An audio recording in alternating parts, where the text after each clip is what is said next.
Hello fellas cinephiles, Film Guru here. Today I'm reviewing A Quiet Place 2. This was once again directed by John Krasinski and stars Emily Blunt, Cillian Murphy, Millicent Summons and Noah Jupe. This film takes place after the events of the first movie. The Abbott family must now face new terrors on the outside world as they continue their fight for survival in silence. Forced to venture into the unknown, they quickly realise that the creatures that hunt by sound are not the only threats that lurk beyond the sand path. I like this film. There was aspects of this film I really liked and aspects I didn't. So I'll start with the stuff I did like. I really loved the opening sequence. It starts in day one and we get to see how this sort of thing transpired for the people in the town and what that sort of looked like. And I thought that was one of the best parts of the film and a really great opening. And then the film sort of skips to straight after the events of what happened in the first film. And then we're off on our journey.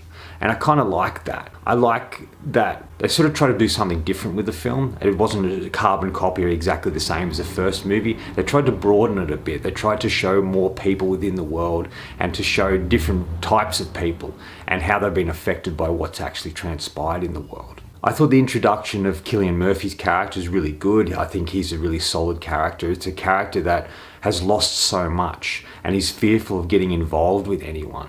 He's only seen the violence and the bad side of what's happened to people out in the world after the events of this film. He's even lost hope. And it isn't until the Abbott family appear and his sort of slow bond that he forms with Regan, played by Millicent Summons, that he sort of starts to see there is hope, there is positiveness, there is goodness to see in the world. And I like that. I thought that was really, really great, and I thought he was a great character to add to the Abbott family, and they added him in a really great way. I think Emily Blunt's solid here once again. John Krasinski's in it, but only for the beginning of the film, but I kind of like what they do with his character in that small moments that he has. I think Noah Jupe's fine. He plays a character, it's a bit annoying at times, but he has a hero moment in it, and I kind of like that. But by far the best performance and best character here is Regan, played by Millicent Summons. I think she's fantastic here. She's an actress who's really great. She really suits this role. She really makes it her own. At times in the film, she feels like Ellie from The Last of Us, and I would really have liked to have seen if you took that Ellie character and had that character deaf and how she would interact in the world, and I think this is exactly what it would look like. She's sort of the driving force for the film. She finds out something particular and she goes on this journey of self-discovery, and a journey by herself. And she ultimately comes face to face with things in the world she didn't expect. And this is where the bond forms between her and Cillian Murphy's character.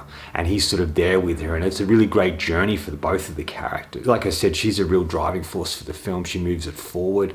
Everything she does is to try and change their circumstances. She sort of takes on the role of Lee, her father. And there's a lot of her father in her. And I loved that. I thought that was really great. And I wanted the whole movie just to be focused on her and Cillian Murphy, but they sort of shift focus in the film to a variety of things because everyone sort of gets split up in an interesting way. I think all the aliens look really great. There are some visual effects and I think they're solid in the use of them. I like the way a lot of it's shot and the way that they sort of able to, once again, show the silence, but able to do something different, try and open in the world a bit more than we had seen in the first film, which was really focused on the one family. But it's kind of interesting to see the world and to see, you see dead bodies, which you never did in the first film. It's like they would still be there, and I like that. There's some really great action and suspenseful scenes that Krasinski really keeps you on the edge of your seat, especially the Regan character, and when we go inside of her head and there's nothing but silence. There's this really great sequence involving her on a train, and I really loved that. That scene was so well done. I like the use of music, and I just really like the feel of the film in a lot of ways. It really showed the Regan character had grown, had become more of a leader and more of a stronger character than we'd seen her in the first. And that was because of her father. I really liked the elements that we learned from the hearing aid. The sound of the hearing aid can really affect these creatures, and the way they use that in this film is really great, and the extent of that is fantastic. And I think it's a solid film. These are the aspects I liked about it. But ultimately what I didn't like about it is it just felt like it was missing something. Even though it tried to broaden the world and the environment, it just didn't do it enough. We didn't see enough of the world that I think we could have and should have. They introduced particular characters that they don't really do anything with, and there's a place that they end up in the film, where Regan, Cillian Murphy's character, end up in the film.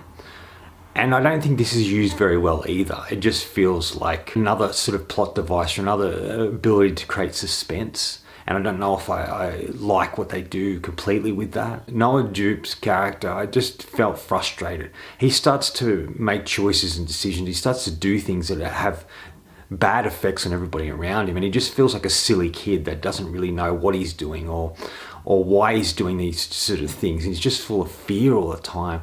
And like I said, he does have his hero moment, but that doesn't make up for the fact that he's kind of a frustrating character all the way through. There's a split focus in the film where they split everybody up and we intercut between one group of people and another, and it sort of detracts from both of them. It felt a bit rushed. It felt like they didn't really know what they were doing. It felt like they didn't have enough time to really orchestrate and to iron out all the details and all the issues that they seem to have faced in this sequel. Should have been a bit more clearer. Whose story was it? Final thoughts. In the end, it's a solid sequel. It's really about friendship and relationships and the impact that sometimes people have on others when this person is going through something difficult, and that opens their eyes to something they didn't expect. And it's really about the human spirit and perseverance no matter what happens to you. I'm going to give A Quiet Place 2 3.5 out of 5. A solid movie, not as good as it could be, but I still found myself entertained and interested in the concept and ideas that were presented to us in this movie. Anyway, that's all from me today. Thanks for watching. I hope you enjoyed this video, and if you did, please hit subscribe down the bottom. Follow me on Facebook. Otherwise, until next time, enjoy the movies.